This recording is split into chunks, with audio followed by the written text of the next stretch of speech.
Something a little different today, I'll be showing you as I rehab this vintage Sears LXI turntable. It went from this to this. These same steps will apply to a lot of turntables sold by other brands as well.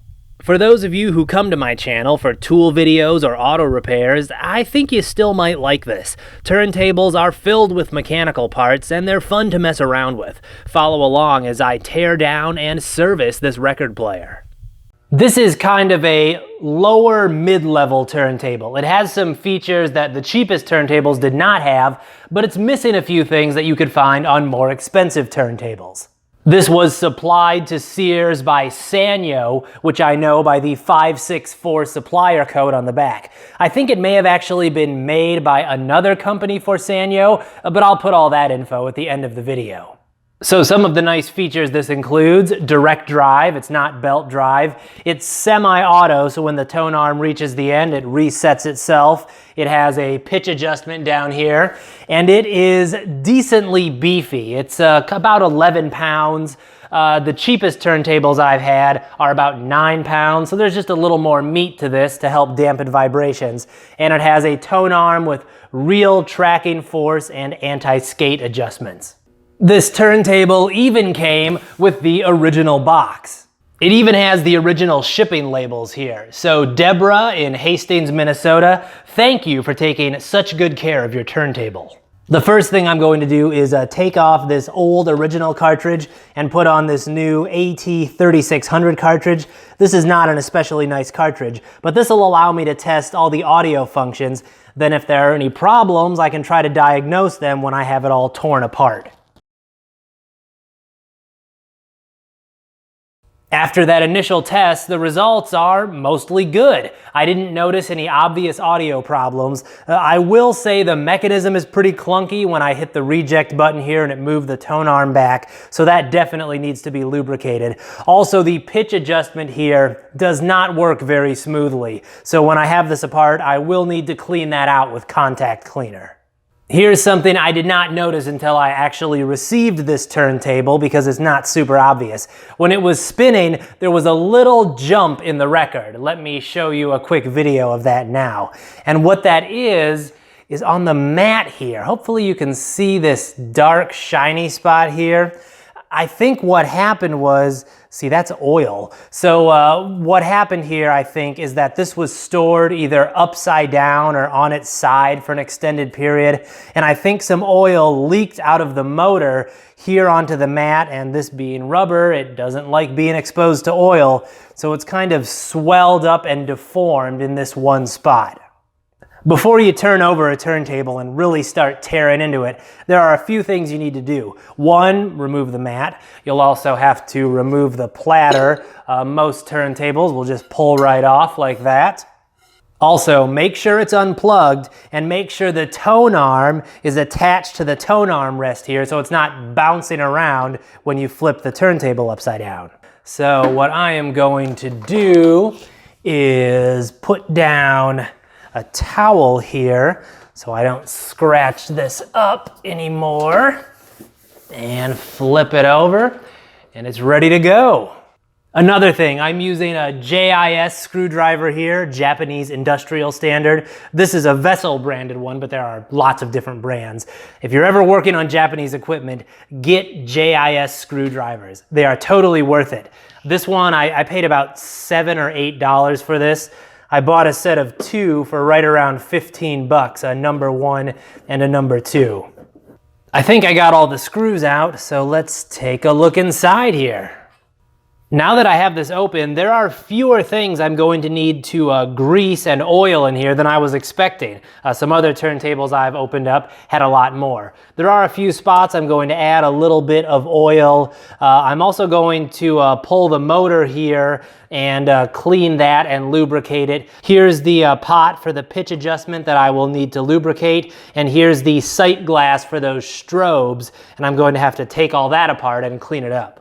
Total side note here, these are the 2 pots where you can adjust the speed. That's independent of the pitch adjustment here, so if the pitch adjustment isn't enough, you'll need to adjust these pots. I have to take off this circuit board along with the direct drive motor. Now that I have this out, I think I can pull the motor apart. And there we go. Yeah, this definitely needs to be lubricated.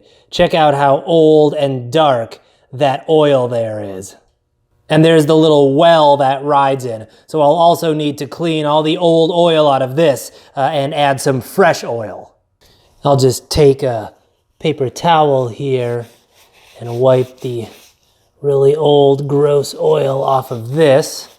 Now I'm going to clean out the well down in here, and I'll be using some Q-tips to do that. If this was really like gummed up oil, I would use some kind of solvent. Probably just rubbing alcohol or maybe some diluted simple green. But this oil, it's old and gross, but it is not all gummed up, so this will be plenty for this. I'll just add a little bit of oil down here in the well, not very much. I'm also going to put just a tiny bit of oil here on the shaft of the motor. Then I'll put it back together. I got it all back together here. It's spinning nice and looking good. The more I look at this, I'm not going to actually oil very much in here. I am going to hit a couple contact points here. This piece of plastic rides on ball bearings, so it doesn't really need to be oiled, it looks like. This is interesting. This is the auto stop mechanism. When you hit the reject button here, it pushes that over, and that triggers a little lever on the cam gear, which allows the cam gear to turn and the tone arm to retract. That's also the same thing that happens when the record reaches the end. This piece of the tone arm assembly hits that, and again, triggers a lever on the cam gear. I am, however, going to lubricate the cam gear. I don't know if you'll be able to see this.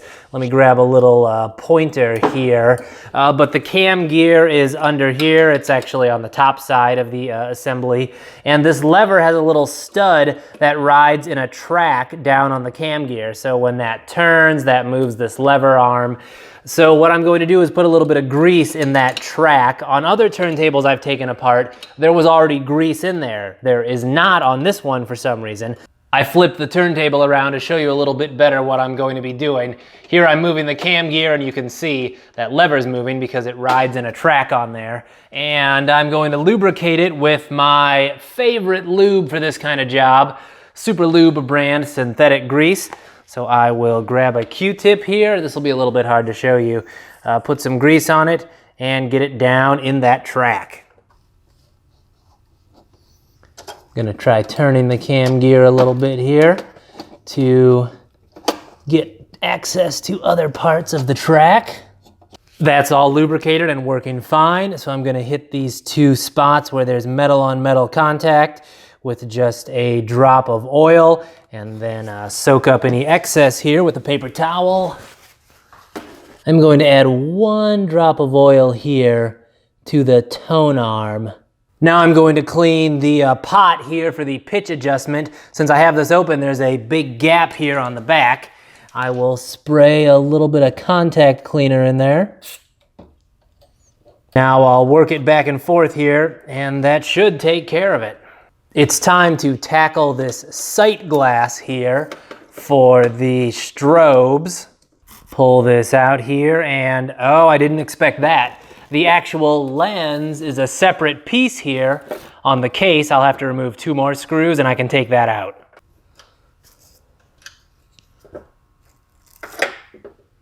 I hope you can see here how kind of dirty and foggy this lens is right now. I'm going to start cleaning this thing with something gentle. This is a home-brewed record cleaning solution I made. You can find tons of recipes for this online. I've used just regular dish soap in the past, but this one has a few drops of the rinse aid you use in dishwashers. The reason I'm using this is obviously I made it for cleaning records, but I've found since then it's really good for other cleaning jobs around electronics, things like receivers and the bodies of record players and stuff. And look at that, that looks really, really nice now. Time to pop this lens back in place. Now put the screws back in. On the rest of the assembly here, you can see there's a mirror down in there. I'm just going to reach down in there with some paper towels and clean it off. Now I'll put the rest of the assembly back in place. I'm just about done here on the underside. I'm going to now start putting the motor assembly back in place.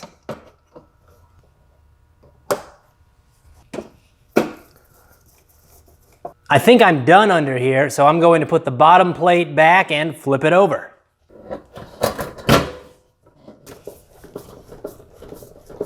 I have it flipped back over here. I did reinstall the platter and test everything, and it's working fine. The return mechanism is definitely less noisy than it was before. I am going to do a little bit of lubrication up here on the top. I'm going to add a little bit of my Super Lube grease here around the cam gear.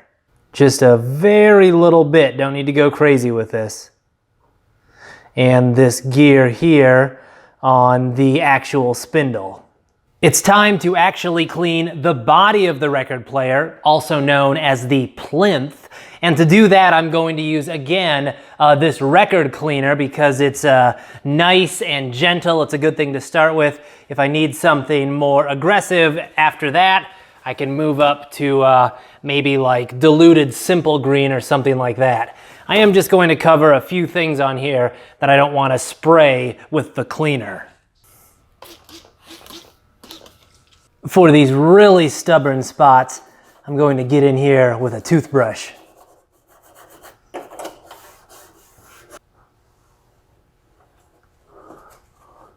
This dial here for the pitch has ridges on it, and they're all full of gunk, so I'm using the toothbrush here to get that out of there. Hopefully the camera can pick up all the detail because this cleaned up really nicely. I'm very happy with how it looks.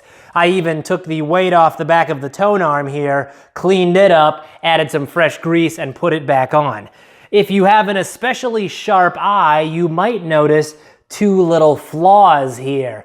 There's nothing I can do about those. What these are is there are these little rubbery, hard plastic feet on the bottom of the dust cover, and this is where they rub, and so all the years of them rubbing on there and probably in shipping coming to me, they just rubbed through the paint. So there's nothing really I can do to fix that short of trying to find a paint that matches.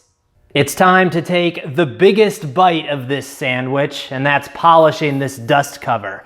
The dust cover is kind of in medium condition. It doesn't have very many deep or really bad scratches, but it has a lot of cloudiness and a lot of fine scratches and scuffing.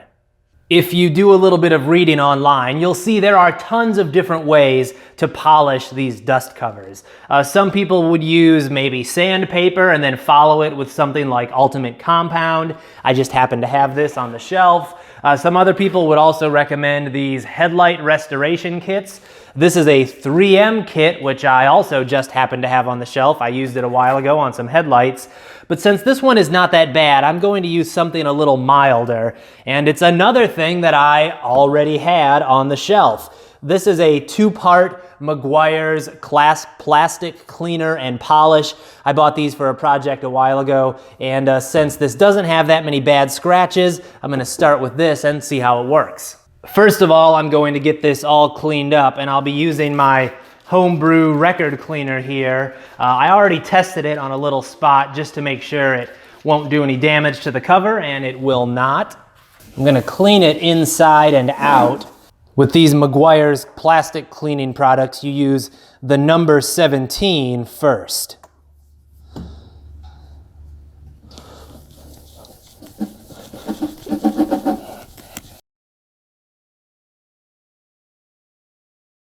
I think I did a total of 4 rounds with this clear plastic cleaner from mcguire's, and there is a big improvement. It's way clearer, it got rid of the haziness and a lot of the scuffing, but it did not do as much as I was hoping for the scratches. There's still a decent bit of fine scratching on there. So I'm going to step up to something a little bit more aggressive and try the Ultimate Compound here. I did test this on a spot on the side just to make sure it wouldn't damage it, and it looks fine, so I'm gonna give this a shot. You can do this by hand or with a power tool. You may have seen in some of my other videos that I have one of those Harbor Freight random orbit polishers, which would be good for this. But since this is the first time I'm polishing a dust cover, I decided I'm just going to try it by hand. In the future, maybe I'll try that polisher.